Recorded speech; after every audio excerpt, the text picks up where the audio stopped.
जहां यूपी विधानसभा सचिवालय ने मऊ जिले की घोसी विधानसभा सीट को रिक्त घोषित कर दिया है। समाजवादी पार्टी के विधायक सुधाकर सिंह के निधन के बाद खाली हुई सीट पर 6 महीने के अंदर विधानसभा का उपचुनाव होगा। विधानसभा सचिवालय की ओर से इस संबंध में अधिसूचना जारी कर दी गई है।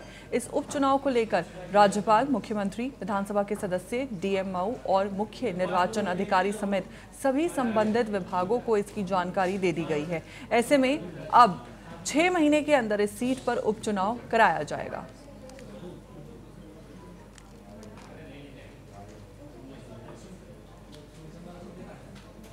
वहीं यूपी के कानपुर में पुलिस और प्रदेश राज्य महिला आयोग के बीच बड़ा प्रशासनिक टकराव सामने आया है। मामला इतना बढ़ गया कि पुलिस विभाग ने राज्य महिला आयोग की सदस्य को नोटिस तक थमा दिया। इसके साथ ही नोटिस के जरिए से आयोग के सदस्य को अधिकारों से लिखित अवगत कराया, जिस पर महिला आयोग के सदस्य ने अब पलटवार किया है। दरअसल राज्य महिला आयोग की सदस्य अनिता गुप्ता ने कुछ दिन पहले वरा थाना का औचक निरीक्षण किया था। निरीक्षण के दौरान उन्हें थाने में महिलाओं से जुड़े मामलों के रखरखाव और रिकॉर्ड में कई अनियमितताएं मिली। इसके बाद आयोग की सदस्य ने थाने को मामलों में लापरवाही न करने की हिदायत दी। इसी हिदायत के जवाब में कानपुर पुलिस ने पलटवार करते हुए राज्य महिला आयोग की सदस्य अनिता गुप्ता को ही उनकी सीमाओं का अवलोकन कराने वाला नोटिस थमा दिया।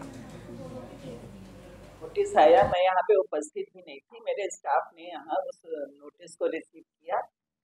जब घर आकर मैंने उसको खोला तो जिस तरह की भाषा और जिस तरह की अभद्र भाषा एक राज्य महिला आयोग के सदस्य के लिए इस्तेमाल की गई थी, उसकी ये पता लगता है कि उस व्यक्ति की महिलाओं के प्रति मानसिकता क्या है।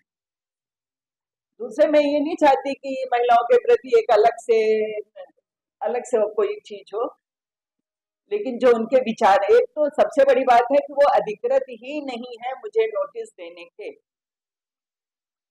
किस अधिकार से उन्होंने ये काम किया। दिल्ली धमाके के बाद देश भर में सुरक्षा एजेंसियां सतर्क है। इसी क्रम में कानपुर कमिश्नरेट पुलिस ने चारों जोनों में 100 से ज्यादा संदिग्ध व्यक्तियों को चिन्हित किया है। पुलिस सभी की गतिविधियों की बारीकी से जांच कर रही है।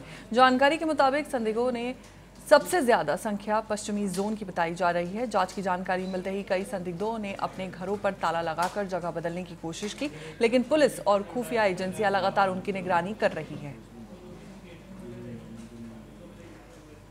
दिल्ली में ब्लास्ट होने के बाद कश्मीरी मूल के लोगों को उसमें इन्वॉल्व होना पाया गया, तो जनरल अलर्टनेस दी गई थी कश्मीर के मूल के लोगों की वेयरअबाउट्स को पता किया जाए। तो उसके क्रम में कई छात्र पाए गए कि जो यहाँ पर IIT में और रामा यूनिवर्सिटी, कानपुर यूनिवर्सिटी और UT वगैरह में पढ़ते हैं, तो ऐसे कुछ लोगों की लिस्ट हमें भेजी गई थी। इसके अलावा बहुत से ऐसे लोग जो भेज करके फेरी घूमते हैं, तो उनको सत्यापित करना डिफिकल्ट है, लेकिन जो अन्य लोग जो इन जगहों पर पढ़ते हैं उनका सत्यापन हम लोगों ने कर लिया है। और जहाँ तक प्राप्त जानकारी है उसमें सभी अकाउंट फॉर हो चुके हैं। एक व्यक्ति 15 दिन से गायब था, तो वो भी वापस आ गया है।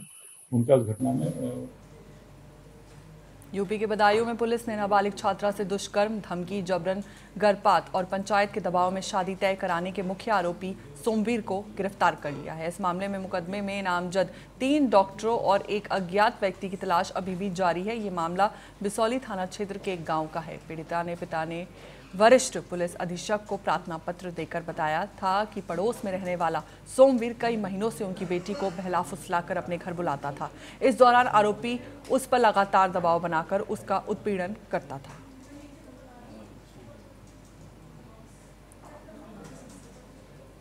अगली खबर यूपी के बहराइच से है, जहां कैसरगंज नगर पंचायत में एक महिला की गोली मारकर हत्या कर दी गई। हमलावर घटना को अंजाम देकर मौके से फरार हो गया। महिला की हत्या से इलाके में हड़कंप मचा हुआ है। सूचना मिलते ही मौके पर पहुंची पुलिस ने हमलावरों की तलाश जारी कर दी। एक महिला को गोली मारने की सूचना प्राप्त हुई थी। सूचना पर तत्काल पुलिस मौके पर पहुंची है। उसे अस्पताल रवाना किया गया, जहां उसके अस्पताल में मृत्यु हो गई है। पुलिस द्वारा पंचायतनामा भरकर पोस्टमार्टम के लिए इसे मोर्चरी रवाना किया गया है। घटना के सफल अनावरण हेतु टीमों का गठन करके पुलिस इसमें अग्रतर। यूपी के झांसी में गरोठा मार्ग पर एक दर्दनाक सड़क हादसा हो गया। एक तेज रफ्तार ट्रक ने बाइक जोरदार टक्कर मार दी। हादसे में बाइक सवार व्यक्ति की मौत हो गई। हादसे की सूचना मिलते ही पुलिस टीम मौके पर पहुंची। घटनास्थल पर पहुंचे क्षेत्रीय विधायक जवाहर लाल राजपूत ने पीड़ित परिजनों से बात की। मृतक के परिजन ट्रक को बरामद करने और मुआवजे की मांग पर अड़े रहे। वहीं विधायक ने उप जिलाधिकारी से आर्थिक मदद की मांग की।